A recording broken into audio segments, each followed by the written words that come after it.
Dans ma vie, l'appel au sacerdoce a été à l'occasion d'un témoignage d'un prêtre exemplaire de ma paroisse qui est mort il y a 18 ans et qui m'a marqué. Et petit à petit, j'ai senti que j'étais appelé à une même vie de don de soi.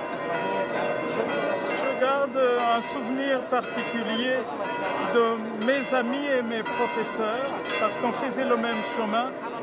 Et il y a des professeurs qui marquent dans la vie, au niveau de la connaissance intellectuelle, mais aussi au niveau du témoignage de la vie.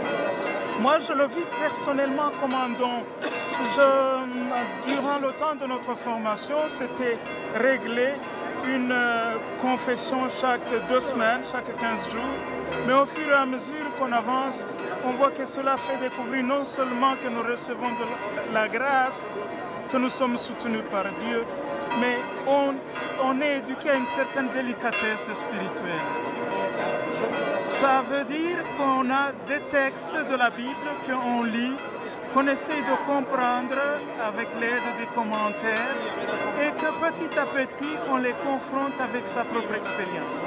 Comme ça, quand il s'agit de transmettre, ça vient comme naturellement, ce n'est pas un effort supplémentaire.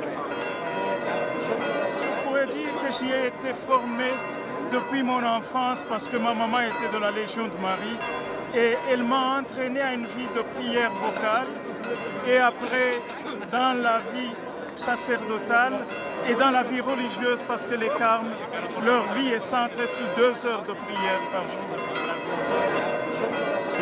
Les difficultés, c'est quand sur le chemin spirituel, on éprouve un certain sentiment de vivre une difficulté seule, de ne pas avoir qui le confier.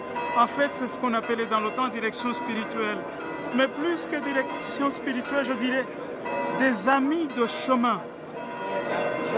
Mes joies, naturellement, c'est quand je vois que les vœux de pauvreté, obéissance, chasteté et le sacrement de sacerdoce, c'est vécu dans une grande ouverture d'un amour qui n'est pas donné à 1, 2, 3 personnes, mais qui est ouvert à tout.